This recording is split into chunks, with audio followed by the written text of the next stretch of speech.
Hello again everyone. Last video we had our first attempt at training ourselves a smart tank or a tank drake. That went pretty badly, so we're going to change things up a bit. Like in last video, in order to train ourselves the reinforcement learning algorithm, we need to define 4 things, right? So there's the input, the output, the model parameters and the reward function. Now to be honest, this time I went through a lot of trial and error before getting to the current constellation, so spoiler alert, it's not perfect, but it will be way better than last time. This time around we will not be going for the fancy visual observations, so that leaves us with 2 other options, ray casts and vector observations. The rays could be interesting, sure, but we already have an easy way to find the location of every unit in the game, and the ray can also miss, and then it will not detect whether there is a unit or not, so it really depends on how many you use, yes, but rays are not 100% accurate. So instead we will be going for the more bare bones method, but it's also a more accurate method of adding information, the vector observations. With vector observations, that boils down to feeding the model with raw numbers, preferably between 0 and 1. Now, neural networks really like their inputs to be within these predictable boundaries, so preferably between 0 and 1, that's the default, so that is what the model will get. Now, let's quickly go through the inputs I'll use. Remember, last time it was this huge input layer, it was 270,000 input variables, and this time around it's going to be 14. Again though, I tried a lot of things, so I also threw away many possible variables for which I felt they contributed very little before finally ending up with these 14. Now, let's quickly have a look at them. First one, we are telling our tank whether he's reloaded or not. Now this is useful for him to know whether he even has the option to attack or whether he can only move around because he's still reloading. When moving around he can dodge incoming fire, so this is definitely valuable information. Then second, the attack history. Now this is a way for Tank Drake to track how many enemies he pissed off in the last 10 times he attacked something. If he is getting the attention of too many, he'll quickly notice his cumulative reward, or just his reward in general, going down drastically, as he will be getting hit from all sides. And remember, damage incurs a penalty, so this will help him focus on maybe just a few units or 1 unit or a few buildings, that's fine as well. Then the third and fourth one will tell him how crowded his direct environment is and make the distinction between buildings and units, because units can shoot and buildings cannot.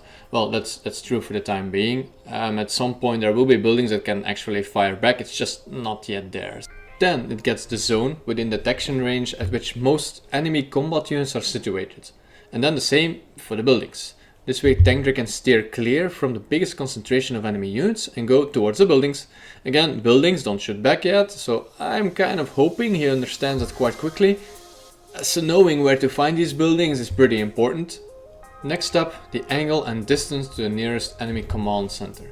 And this is there to give a general sense of direction. The heuristic units, they get the exact location and they will drive straight towards the enemy command center.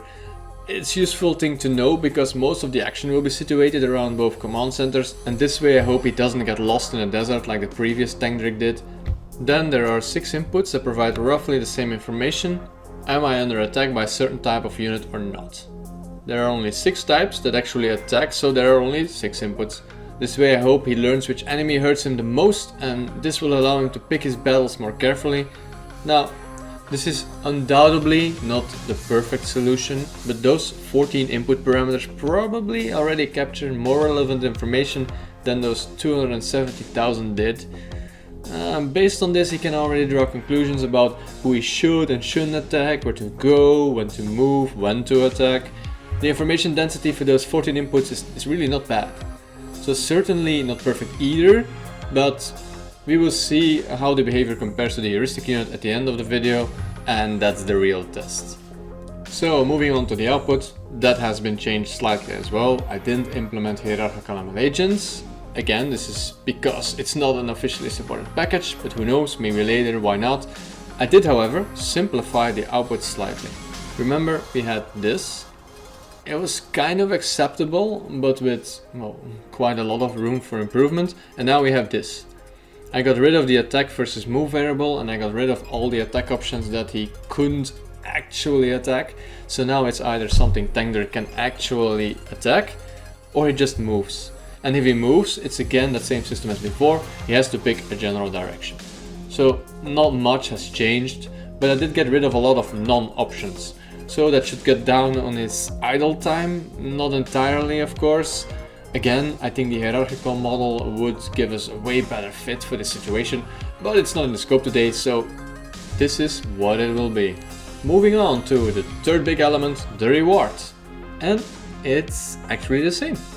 I gotta admit, I did try a few other things in this regard. For example, I tried cancelling out all the negative rewards of incoming fire that was from a unit type that Tankdrick itself didn't engage first. So basically, if Tankdrick didn't pick the fight, it doesn't count. And actually, it gives good results in the learning process. It's not just in the reward itself, because of course that would be higher. If you get less punishment, that's higher. I mean, it's just logic. But the learning process itself was affected as well. And for good reason, I guess, because you're reducing randomness and increasing agency by making the punishment 100% dependent on the choice of the ML agent. The problem I have with this though is it's not really a good reflection of the final test. In the end, I will still evaluate using all damage received, not just from enemy units he picked a fight with. So it felt a bit like being an overprotective parent. I mean, in the end, my Tankdricks still have to face the real world, or well, yeah, the real virtual world.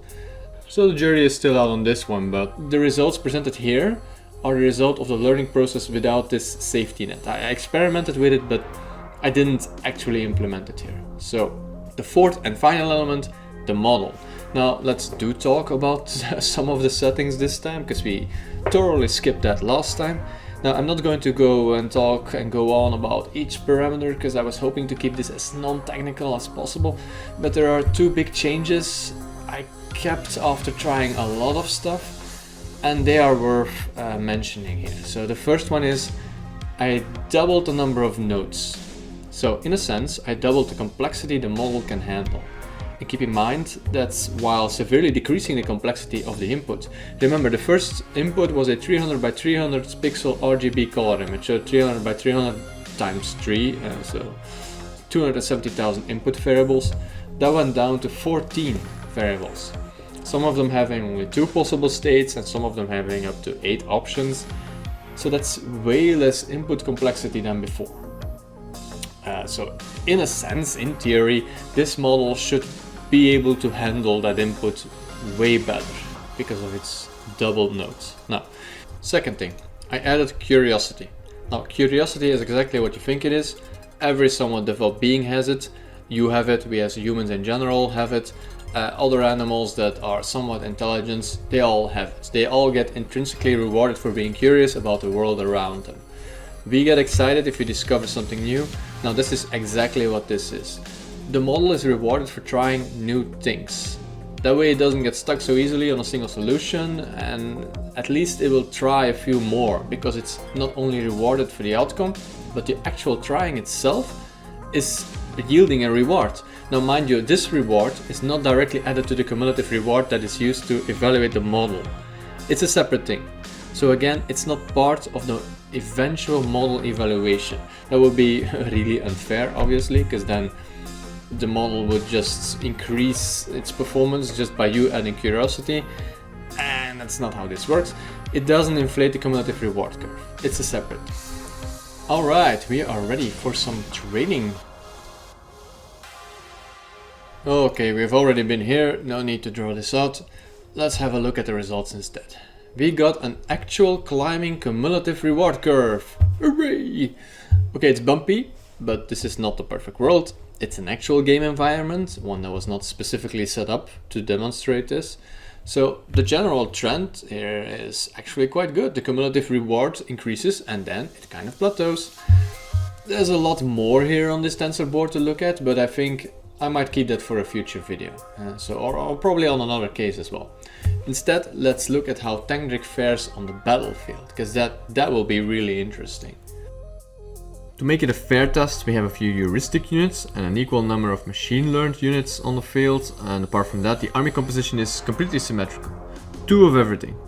I'm also showing the Unity editor footage as a whole instead of just the game screen. This way it does get a little bit more crowded, but here you can now see on the right side, the reporter I wrote, it's constantly updating an average machine learning unit score and an average heuristic unit score. So these are the scores we've been talking about. It's obviously higher is better. And as you can see, our tank is consistently outperforming the heuristic tanks. So hooray for that. I think it's even double. Yeah, it's double. Also, as we had hoped, Tank is a really opportunistic fella.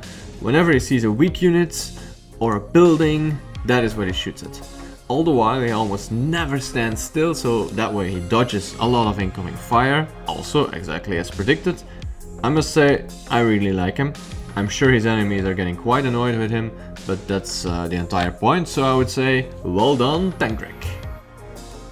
Alright, that's all folks. I thought I might have needed a 5th video, but turns out we already have some acceptable results, so this concludes our little adventure. I hope you all enjoyed it, maybe picked up a thing or two. If not, on how to do it perfectly right, yeah, probably not. At least on what things not to do, that's already nice, right? Always feel free to contact me if you have any questions or if you just want to talk about this ML agent stuff. I find it pretty exciting, so see you in the next machine learning adventure. Tank out.